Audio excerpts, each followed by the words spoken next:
When Trump's vote gets underestimated a third time over, I'm telling you, all these Zakaria type liberals, they knew that Trump was winning, and yet they made it seem to their audiences that he isn't, because there is a massive liberal media bias against Trump. In this election, I never argued that Kamala would win. It's ironic they're using a clip from 8 years ago.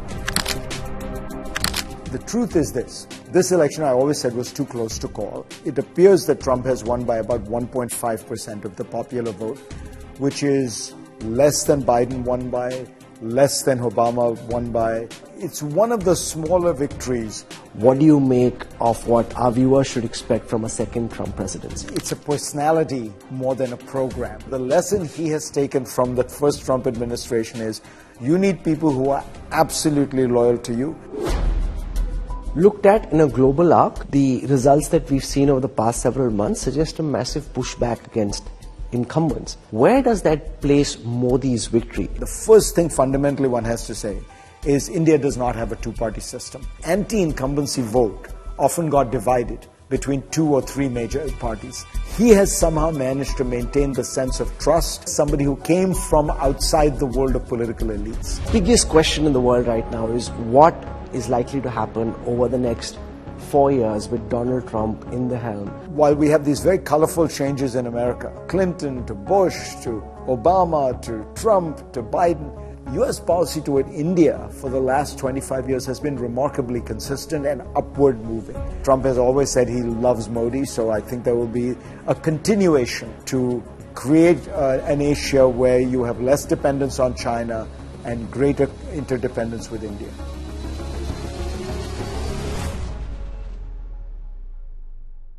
Hello and welcome. We're in Goa currently, and I am delighted to be joined in person by the world's foremost foreign affairs guru, Fareed Zakaria. Thank you very much, Mr. Zakaria. It's always so nice to see you in person and talk to you. It's a great pleasure to be with you, Rahul. The biggest question in the world right now is what is likely to happen over the next 4 years with Donald Trump in the helm as the 47th president of the United States. Of the clues that Trump has given since his historic victory, what do you make of what our viewers should expect from a second Trump presidency? It's hard to tell because Trump really, more than any president I can remember, really perhaps more than any world leader, it's a personality more than a program. It's his personality that determines everything. Does he feel like he likes another foreign leader? Does he feel like there's a deal here where he's going to look good? It's all about that. So with that caveat, because you really have to say that, would anyone have guessed that in the first Trump term, Donald Trump, the great hardline Republican hawk, would fall in love with Kim Jong-un, the dictator of North Korea? Why did he do that? I think somebody convinced him that if he got a deal with the North Koreans, he would win the Nobel Peace Prize. So it became really more about him than about a realistic appraisal of what the prospects for a deal were. I think what we can say is this: Trump in the first term came to office by his own admission, and certainly the admission of his closest lieutenants. He didn't expect to win.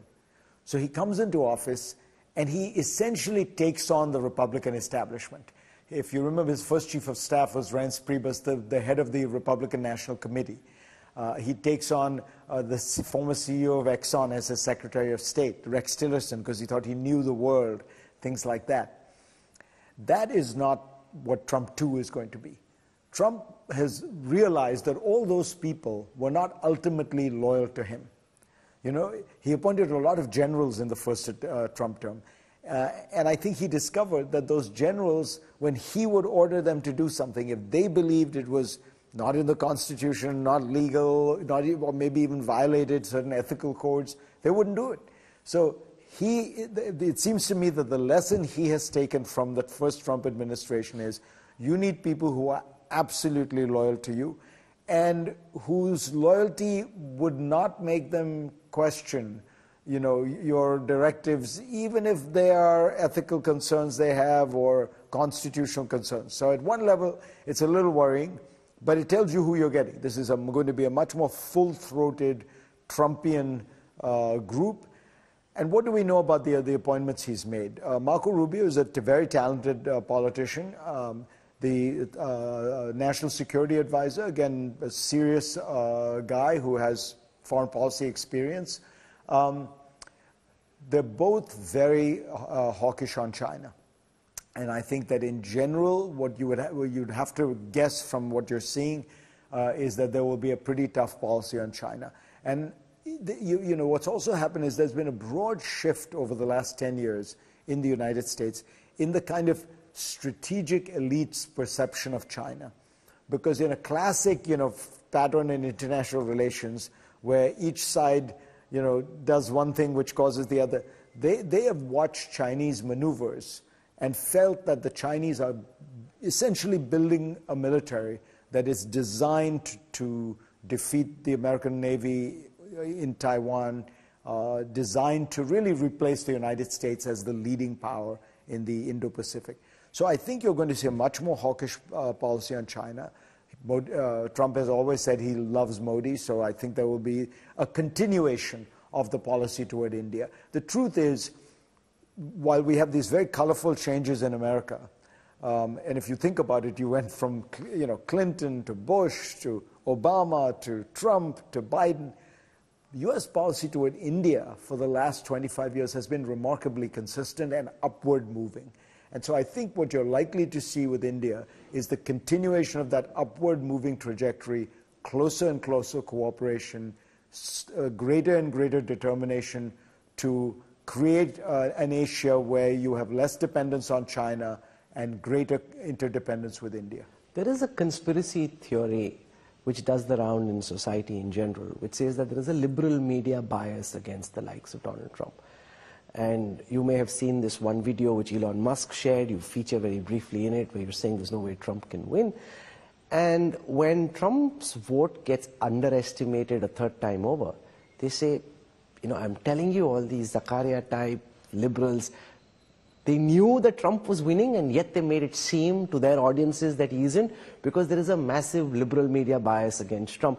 And that feeling gets reinforced because in the end, from the outside, even though the numbers suggest it was a close election, but from the outside it seems Trump won easy. So how do you, as a practitioner and as a pundit, respond to this? Because they're saying, hum to bata hi rahe the, ye sab biased hain inke khilaf. So in this election, I never argued that Kamala would win. It's ironic they're using a clip from 8 years ago. But the truth is this. This election, I always said, was too close to call.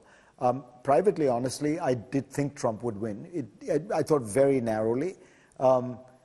Let's look at the final results. And it appears that Trump has won by about 1.5% of the popular vote, which is less than Biden won by, less than Obama won by, less even than George W. Bush won by in 2004. So it's not an overwhelming victory. It's a solid victory, but it's one of the smaller victories.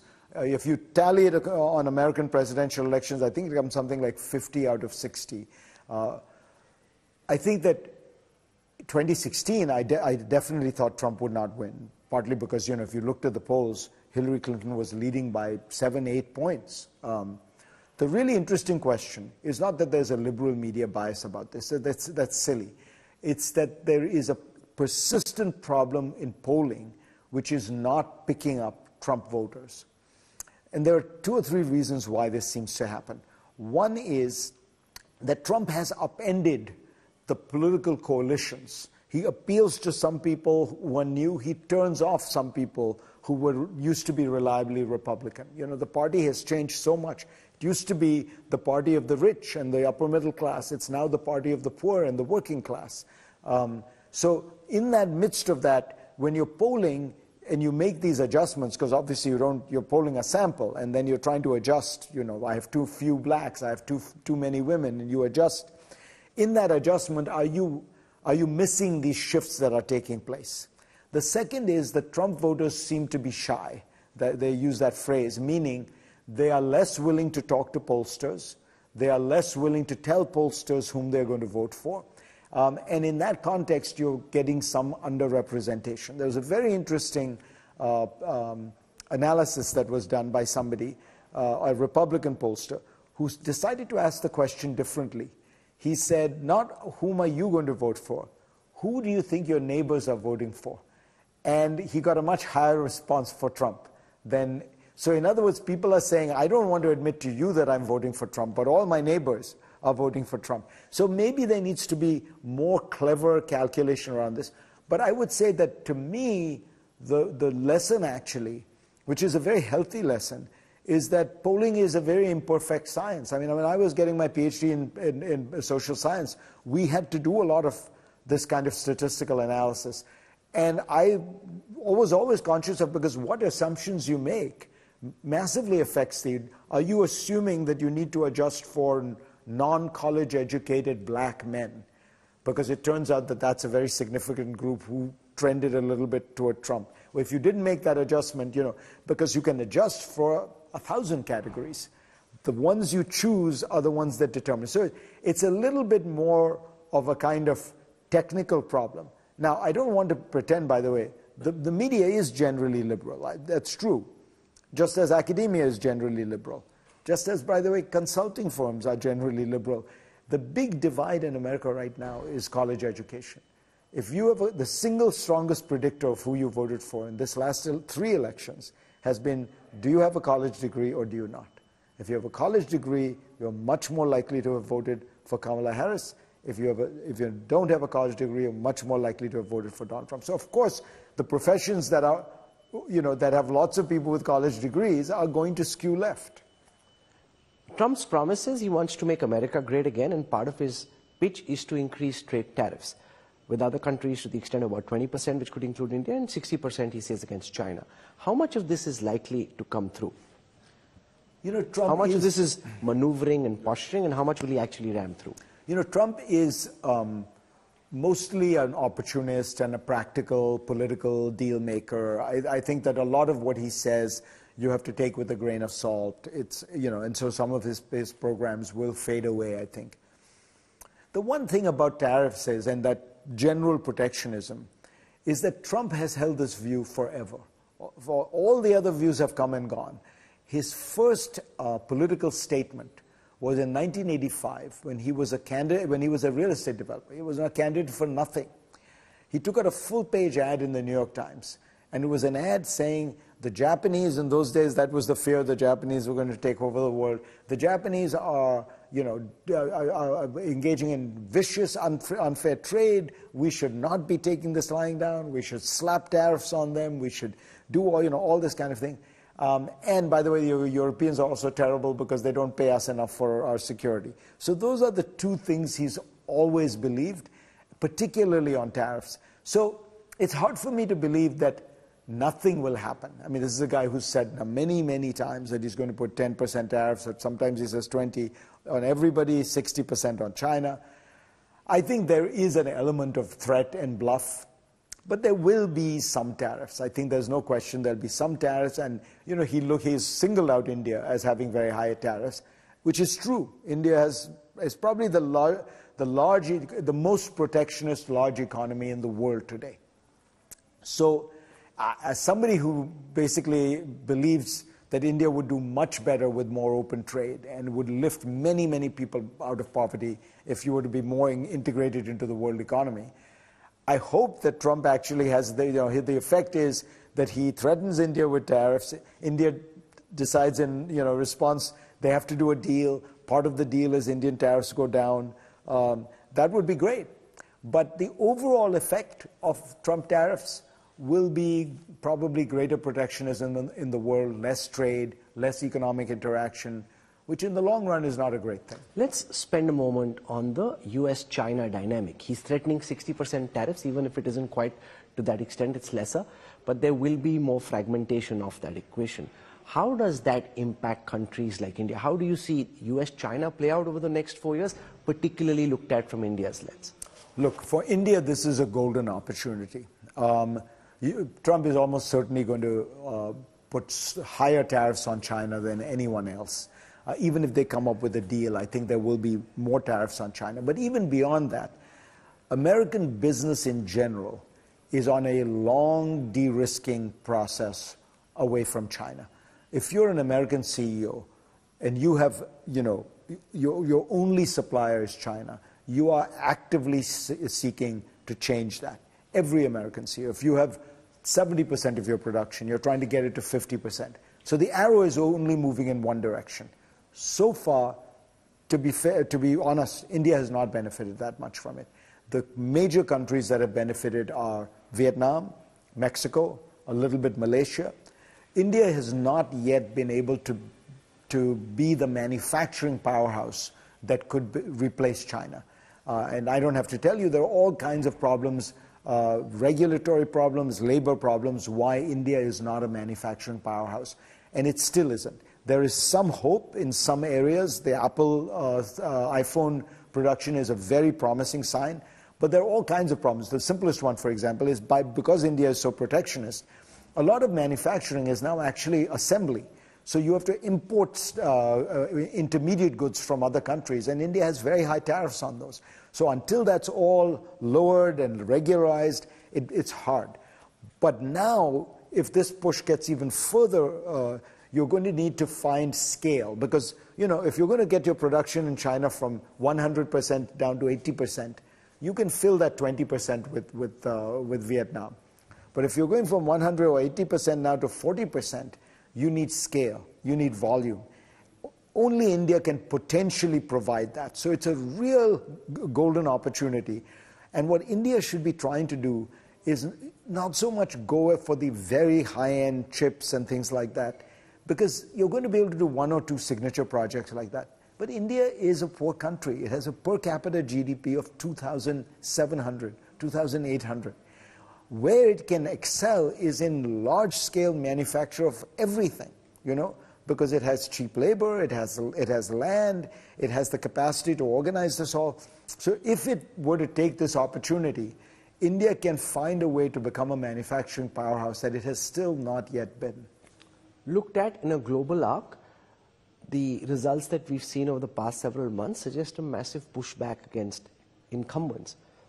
Where does that place Modi's victory? I mean, he came down from 303 to 240, but to me it looks that much more incredible when all incumbents are being wiped out, including Joe Biden and Kamala Harris, for the Prime Minister to be able to ensure, I mean, with a reduced majority and with coalition partners, to stay on in power. How do you see this push that we're seeing globally against incumbency? Yeah, I mean, the global anti-incumbent feeling is extraordinary. You know, there's a data analysis done in Europe where they took the voting patterns over the last 120 years, and there has never been a year like this one, this last 12 months, where every incumbent party that was up for election in the industrialized world lost. And pretty much every incumbent party throughout the world suffered significant setbacks or was voted out of office. Modi is probably the most important exception. I think there are one or two others, but is the most important exception.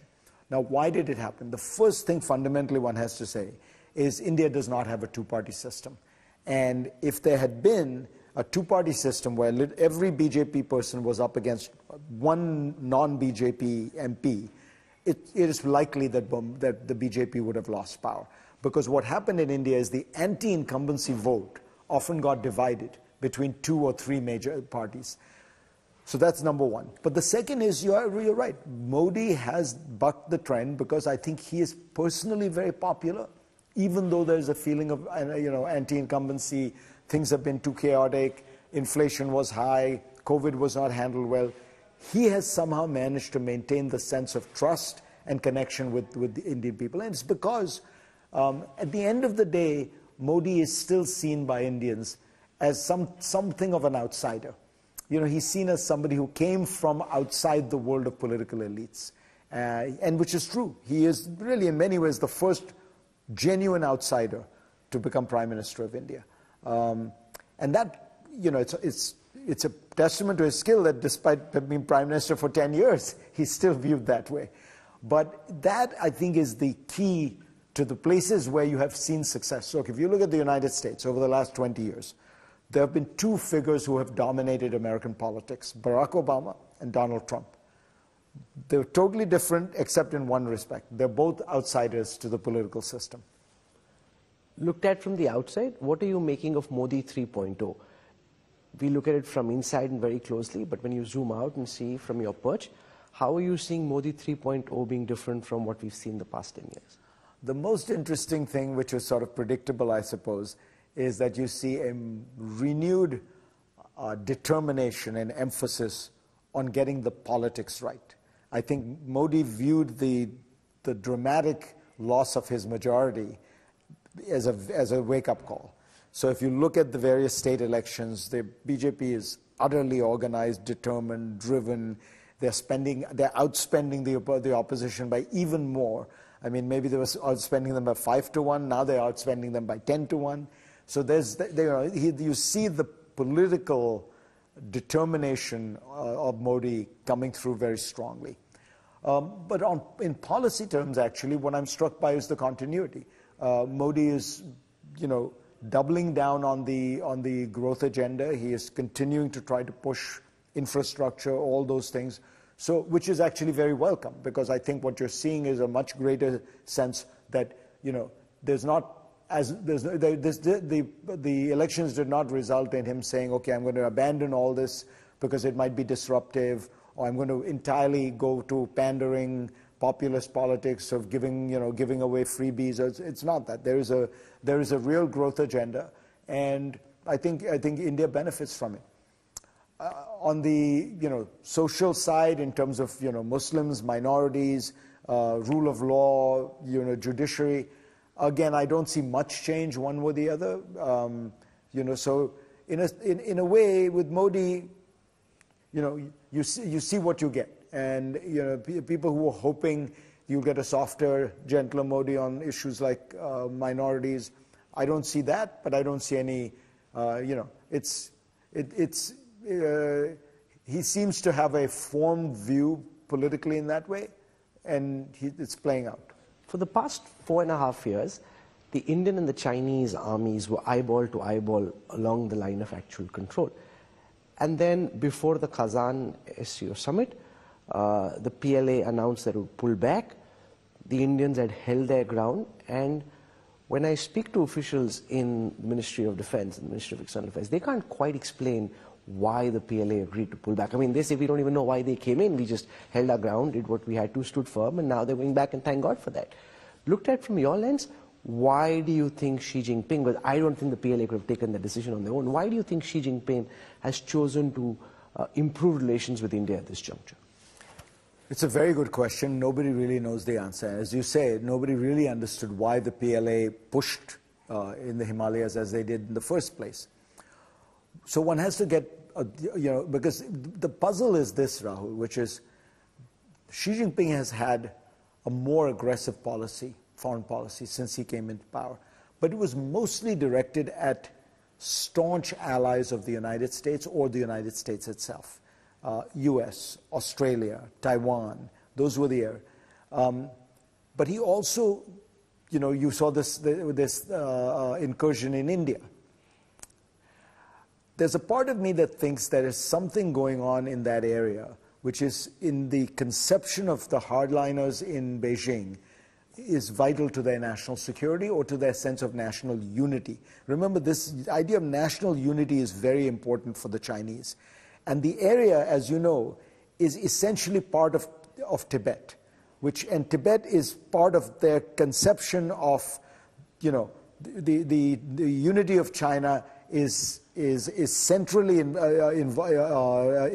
involves the idea of control of Tibet, control of Mongolia, control of Taiwan. These are very core issues, because they have solved, I think I'm writing saying this, they have solved 15 of the 16 border disputes they have with their neighbors.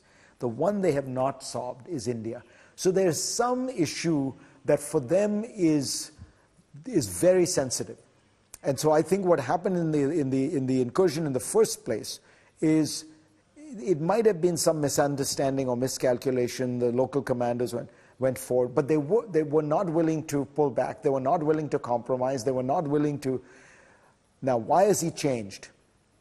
I think Xi has realized that his whole wolf warrior diplomacy has failed. Look, they tried in Australia to blackmail the Australians with the sort of 14 demands. It went nowhere. The Australians didn't budge. They tried in the Philippines became more pro-American. They've tried in Southeast Asia in general. it hasn't worked. They tried in Europe. The Europeans are more aligned with the US strategy toward China. And I think, there's a fundamental misunderstanding the Chinese have of their rise. Maybe they look at their rise and they look at America and say, America rose to power and just became more and more influential. America's rise is very unusual because America is surrounded by two vast oceans and two very weak neighbors. So America's rise does not, essentially, inherently threaten anyone. And America is often seen as far away, this far-off power occasionally comes in, restores the balance of order, interferes depending on your point of view, but it goes back. China is rising in the middle of a very crowded continent. Right next to China is India, is Japan, is Vietnam. And as China rises, it makes countries like that very anxious and insecure. And so I think they've handled their rise completely wrong. They should have been much more accommodating. That was the Deng Xiaoping model. And maybe there's a course correction taking place. But you'll notice it's a fairly modest course correction. I mean, I would have thought she would have tried. I mean, if I was Xi Jinping, I would say the way you outfox the Americans is you make closer and closer deals with India. And Modi was not opposed to that when Xi Jinping came to power. People often forget that Modi's first use of the word, multilateral, not multi-aligned foreign policy. When he started talking about a multi-aligned foreign policy, India had very good relations with China, and many people interpreted that to mean, I'm going to have good relations with America and with China. The Chinese squandered that, and so if they could have found a way to manage to have closer economic and technology and political ties with India, that would throw the biggest spanner in the wrench in America's strategy in Asia. But they're still not able to do it, because I think she still at some level believes, look, we are the leading power in Asia. We should be given the respect we deserve. Other nations should be kowtowing to us. Not literally in the old Chinese sense, but should be paying us deference. And of course, India is never going to pay China deference. Trump's victory has an impact on everyone, but the one leader who was looking most carefully was Zelensky, because they were very worried about the impact of a Trump presidency on the future course of the Russia-Ukraine war. We've seen Zelensky now speak about the possibility of some kind of a political solution. Do you see this war end in the next several months? Or pause? I think that there's a good prospect that there's a deal to be had. And the truth is it was already moving toward that. Because over the last several months, it has become clear that the Russians are not going to be displaced from the 20% of Ukraine that they hold. The Ukrainians have made very brave, valiant efforts. They've dislodged them a little bit from the positions that they held in that first flurry in 2022 when they took over parts of Ukraine. But Crimea, the core pieces of Donbass that they hold, they are going to hold. Now, on the other hand, it's also worth saying, the Russians have made no advances either. The Russians have not been able to take much more of Ukraine. But that could change unless Zelensky's army keeps getting weapons and supplies. So that's why I say there's a deal to be had, which is if Trump makes clear to Putin, look, there's a deal to be had roughly along the lines we are at now. We can freeze the lines now. But if you try to make more advances, I will keep funding the Ukrainians. But is he interested in funding the Ukrainians? I mean, you'd like to hope but that's why I say there's a deal to be had if Trump wants the deal. But the deal does involve the threat to Putin that he will keep funding Zelensky. So here's the way I think about it. There's a great opportunity for Donald Trump to say, I made the deal, Joe Biden didn't, I made it, it happened on my watch, and I ended the war. I'm the great deal maker, I ended the war. But it does require him to be tough on Putin. Now, on the other hand, I think what you're hinting at, Rahul, is he doesn't seem to like the Ukrainians. Remember, he tried to blackmail Zelensky in the first term, and Zelensky, by the way, did not get blackmailed. Don't forget, that's a very important thing that people sometimes forget, which is Zelensky defied Trump in that, and Trump must not have liked that. A lot of people around him His son, for example, is openly anti-Ukrainian. Tulsi is openly anti-Ukrainian. So, there's two conflicting strategies here. If I were the Ukrainians, I would try to focus on this idea that Trump can be the peacemaker. He can make the deal. But for the deal to be made, there has to be a real threat. If he does that, as I say, you freeze the lines, and you have to give Ukraine some security guarantee. That's the other part, which I wonder about where Trump would be. Because if you don't give them a security guarantee, Ukraine will collapse, because nobody is going to invest in a country that you think the Russians could go back in 2 years. Even Ukrainian young men who have fled won't come back. In fact, you might have more exodus out of Ukraine, because if there's a peace deal, the Ukrainians will have to lift martial law and lift the mandatory draft and things like that, and the young men will leave. So you'll have a basket case in Ukraine. So the way to end this war is clear. The question is, it does require that Trump be tough on Putin. He'll also have to be tough on Zelensky and say, look, you've got to take this deal. Putin thinks of all of this. He could say, I don't think Trump's going to keep funding Ukraine. I just need to hold my ground. Maybe I can finish off the job I started. Right. So if Putin thinks that, then you have to keep funding. The key is you have to keep funding, because so far what we've seen is if the US and Europe continue to support Ukraine, they're willing to fight, they're willing to die, and they've done remarkably well. Remember, Russia is 10 times the economy of Ukraine's, 4 times the population. And it's right next door. This is not some faraway imperial conquest. It's right next door. And they've still not been able to move beyond those lines that they've held. They've still not been able to take Kyiv. They've not been able to take the other major cities. Ukraine is able to export all its grain through the Black Sea. So if you consider the mismatch, the Ukrainians, as David, have really stood up to a Goliath. And the Russian economy is suffering enormously. The other leverage that Trump has over Putin is the sanctions are very tough now. Being an oil exporting economy, Russia will always have some cash, and they can always build their army. But they're doing it really at the cost of the rest of society and the rest of the Russian economy, which is really in a kind of increasingly primitive state, because they don't have access to technology, they don't have access to capital markets. So there's a big upside for Putin to end the war. Iran has threatened to strike back against Israel after the missile strikes. Nothing's happened so far, and now Donald Trump is in power. Where do you see the Israel-Iran conflict go from here? Will they just keep threatening each other but not really striking and escalating? Or could Benjamin Netanyahu say, here's my chance to go in and once and forever attempt to alter the map of West Asia or change the configuration? It's very intelligent that you're asking it about the Israel-Iran, because that's the central dynamic at play right now. The Gaza thing is now basically over. And it's a separate issue. It's what Israel should do with the occupied territories, how it should handle the Palestinians, and just put that aside, both politically and humanitarian catastrophe that it is. What is going on in the north is the central strategic game. The Iranians have been trying to play a game through their proxies, Hezbollah, the Houthis, the militias in Syria and Iran, and Hamas, of putting Israel on edge, but also putting the Gulf Arabs on edge. They allowed the Houthis to attack Saudi Arabia's oil facilities. The Israelis have decided enough. We are going to reestablish deterrence, and we are going to strike hard, both at Hezbollah and in Iran. And what they discovered was that Iran and Hezbollah were much weaker than people realized.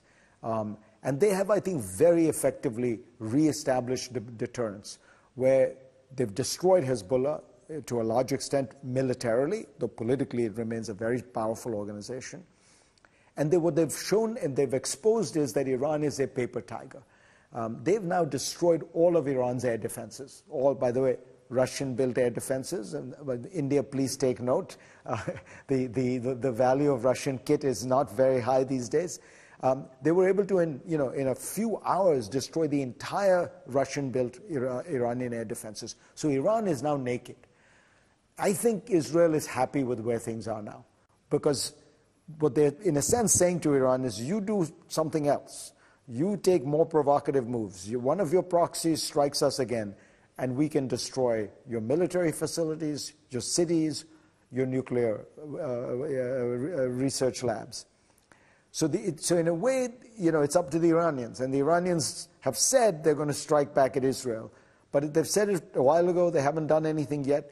I think that's where the game is. If they were to strike, the Israelis could very easily absolutely destroy either Iran's military bases or even parts of their nuclear facility. For the nuclear stuff, they need American bombs. Their bombs are not powerful enough. But, I mean, they're special bunker busting bombs they need that they do not have access to right now. But they could set Iran back very, very substantially. So I think what this whole episode has showed, Israel is the region's superpower now. It is the military superpower of the Middle East. And by the way, it's the technology superpower of the Middle East. And a new deterrence has been established between Israel and Iran. How weak is the Iranian state in your lens? If Benjamin Netanyahu were to push and try and orchestrate regime change, I mean, there is discontent. We've seen that in all the riots and the protests. Would they be able to pull it off, or would it be a very foolish mistake? The thing about dictatorships is that they seem eternal until the day they collapse, and then it seems inevitable, and you can't believe it went on for so long. So I'm very hesitant. It's a tough dictatorship. But my own sense is that the Iranian regime has always been able to mix repression with patronage in a way that gives it a certain stability. Iran is a very traditional society, religious society. The Shia clergy it's very different from a Sunni state where the clergy have a certain kind of political role and respect. And you can see this even in just by looking at Iraq next door. In Iraq, which is a free democracy, the Shia tend to vote for parties that are very closely aligned with Shia religious groups, with Shia religious figures like Muqtada al-Sadr and things like that. So, it's not surprising that the Ayatollahs have some support. I don't think it's a majority by any means, but if you're a dictatorship, and in the rural areas, among old people, among more religious people, you have some support. Then you dole out patronage, and you increase your support. And then you crack down hard on all these urban liberals. That seems to have been the formula that has kept the Iranian regime in power, and my gut is that it's still a workable formula. As I say, you never know with the dictatorship, but what I will say for sure is we have now had many experiments at regime change in the Middle East in the last 20 years. Iraq, Afghanistan, if you think of that as the greater Middle East, Libya, Syria. It's a very messy proposition. Regardless of whether it succeeds as it did in Iraq, as it fails as it did in Syria, you have hundreds of thousands of people, if not millions, get displaced, hundreds of thousands die. What you end up with often not that much better than what you started with. So I would say to anyone thinking of regime changes in Iran as a strategy, and remember, this is a big country. This is not some small. Just be careful what be careful what you wish for. This has been a masterclass in foreign affairs. Thank you very much for enlightening us with your insights and very sharp observations about where we are. And you've spoken a lot about where we are likely to head. So it's always great to hear from you. Thank you so much. Thank you, Rahul. Always a pleasure. Thank you so much.